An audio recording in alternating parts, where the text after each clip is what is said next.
At abay, akalain nyo na ako'y parang lutang na lutang dito habang ako'y nagluluto ng ating palaman. Nagtataka kasi ako ba't ang taga lumapot yung ating mixture. Wala namang kulang yung ating mixture. Tamang-tama naman yung aking templada. Kaya naman palaga, wala na palang gas yung ating kalan. Kaya dali-dali po tayong lumipat sa kabilang kusina. Kaya ito na tagumpay po nating lutuin yung masarap natin na palaman. Ito po yung video natin ngayon. Kaya umpisahan na po natin. Para maiba naman yung menu natin sa ating handaan, ay ito po yung ating gagawin. So dito sa ating mixture, kailangan natin ng 6 na piraso ng egg yolk. Mula po ito sa medium na itlog at 1/2 teaspoon ng salt. 1 teaspoon ng vanilla at 1/3 cup ng white sugar at 1/3 cup ng tubig. At 1/3 cup ng mantika, and then haluin lang po natin yan.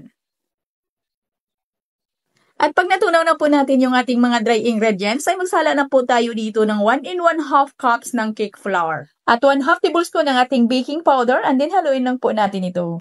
At para makinis talaga yung ating mixture na wala yung mga lumps, ay salain lang po natin ito. At itabi lang muna natin ito. Dito naman po tayo sa ating mirang or sa ating egg whites. So dito meron po tayong 6 na piraso ng egg whites. Mula po ito sa medium na itlog. At lagyan lang po natin ito ng 1/2 teaspoon ng cream of tartar. At kailangan din natin dito ng 1/3 cup ng white sugar. At pag ganito na yung consistency ng ating egg whites na nag-create na po siya ng medyo makinis na bubbles, ay utay-utay na po natin ilagay yung ating white sugar. At nang naubos na po natin na ilagay lahat yung ating asukal, ay transfer na po natin sa pinaka-high speed yung ating hand mixer para mapadali po natin makuha yung ating hinahanap na consistency ng ating egg whites. At ganito lang po yung hinahanap po natin mga ganang consistency ng ating egg whites na yung hindi lang masyadong matibay. Yung nasa soft mix lang po tayo na yung inaangat mo natin ay kumukulo pa siya. Or nagpo-fold po yung bandang dulo ng ating egg whites. At ihalo natin ito agad sa ating mixture at hatiin lang muna natin yung ating egg whites. Mag-fold na muna tayo dito ng kalahati lang muna. And then cut and fold lang po natin yan at pag well combine na po, saka na po natin dito lahat ilagay yung natira pa nating egg whites. And then cut and fold ulit ng padahan-dahan until well combine. At wag lang po natin itong ma-overmix. Pag nakikita po natin na well combine na po yung ating mirang at saka yung ating mixture, ay okay na po yan. At ilipat na po natin ito agad sa naka-prepare na po natin na dalawang tray. Yung tray po natin na ito ay may sizes po ito na 12 by 16 by 1 at nilagyan ko lang ho yan ng parchment paper. At ipantay lang po natin yung ating mixture at isa lang po natin ito agad. At kailangan po ay mainit na po yung ating oven bago po natin ito isara. At lutuin lang po natin ito sa 170 degrees Celsius sa loob po ng 20 to 25 minutes. Medyo manipis lang po talaga ito ng kaunti para madali lang po natin itong i-fold. At hiniwa ko lang po ito sa 3 by 4. Kaya sa isang tray po natin dito ay nakaslice po tayo ng 12 piraso.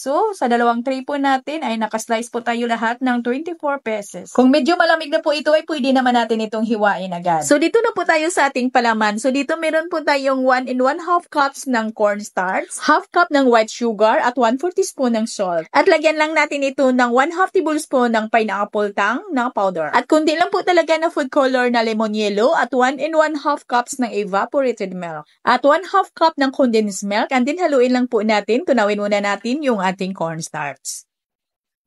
At pagkatapos dito sa ating kawali ay maglagay po tayo dito ng 2 cups na tubig. At pakuluin lang muna natin ito. At pag kumulo na, ilagay na po natin dito at salain po natin yung ating mixture ng ating palaman. At patuloy lang po talaga natin itong haluin hanggang sa ito'y lumapot. At pag ito'y lumapot na, agad na po talaga nating pahinaan ng mahinang-mahina yung ating kalan at patuloy lang po natin yung haluin hanggang sa ito'y tuluyan na po talagang maluto.